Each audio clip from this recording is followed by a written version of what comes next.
She said it in the break room, not even lowering her voice. I want a divorce. The microwave was still humming behind us. Someone laughed at a phone screen near the sink.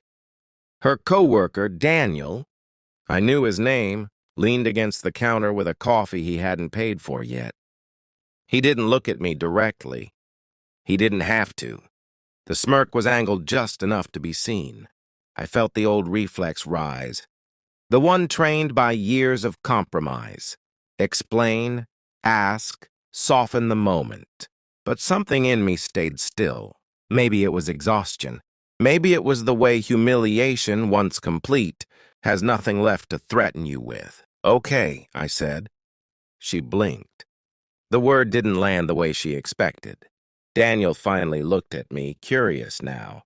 Amused in that careless way people get when they think they're ahead of the story. I nodded once, slow. Good, she's all yours. Along with her debts. The room didn't react immediately. It never does. Silence arrives a second late, like a delayed echo. Someone cleared their throat. The microwave beeped and no one opened it. She started to speak, my name, half-formed, but I had already stepped back. Not dramatically, just enough to leave the circle. That night I didn't sleep much. Not because of heartbreak, because of inventory. Numbers ran through my head the way memories used to. Credit cards in both names. A business loan she'd insisted was temporary. The line of credit opened during a year. I barely remember. Love doesn't blur slowly. It blurs all at once, and you only notice when something sharp comes into focus.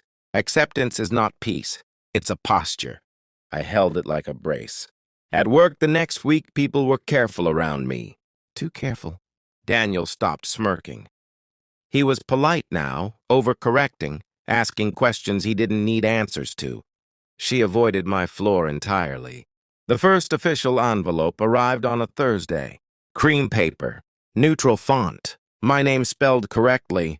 That alone felt like authority. I didn't rush. I made coffee. I sat down. I opened it cleanly. Petition filed. Financial disclosures requested. Temporary orders pending. The language was flat, almost kind. No villain, no hero. Just obligations, listed calmly, the way gravity lists its rules. The meeting with the mediator happened 2 weeks later. A small room, frosted glass. A woman with a tablet and a voice trained to carry no judgment. She asked us to confirm identities. She asked about shared assets. When the debts came up, Daniel shifted. It was subtle, but I saw it. He hadn't known the full numbers. He'd known the story she told. Stories are lighter than spreadsheets. The mediator didn't look at him when she spoke. She didn't need to. Based on the records, she said, these obligations remain jointly assigned unless otherwise negotiated. My ex glanced at me then, not angry, startled, as if she'd expected me to interrupt, to take something on the way I always had. I didn't. Radical acceptance is not generosity, it's accuracy. There was a moment, quiet, procedural, when control shifted.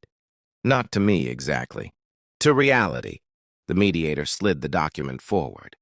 Initial here. Confirm here. Authority doesn't raise its voice. It places paper on the table and waits. Daniel's confidence thinned into calculation. He asked a question about liability. The mediator answered it without inflection. No drama, no punishment. Just consequence. Afterward, in the hallway, my ex stood too close. You could have helped, she said. Not accusing, almost pleading. I did, I said. For years. That was the only dialogue we had that day. Weeks passed. The divorce moved the way systems move, slow, inevitable, indifferent to emotion. I closed accounts. I transferred what was mine. I signed what was fair. I did not negotiate out of spite. I did not rescue out of habit. Daniel stopped appearing. Maybe the number scared him. Maybe the posture changed. Power doesn't always announce itself. Sometimes it just stops leaning. The last meeting ended without ceremony. Papers filed. Status changed. The mediator wished us well in the same tone she'd used to explain interest rates.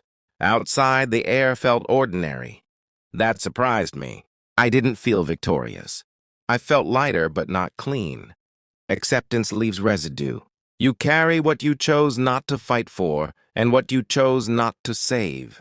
Later, alone, I thought about the break room, the microwave, the smirk, how public humiliation feels permanent until it isn't, until it becomes just another fact that passed through you without permission.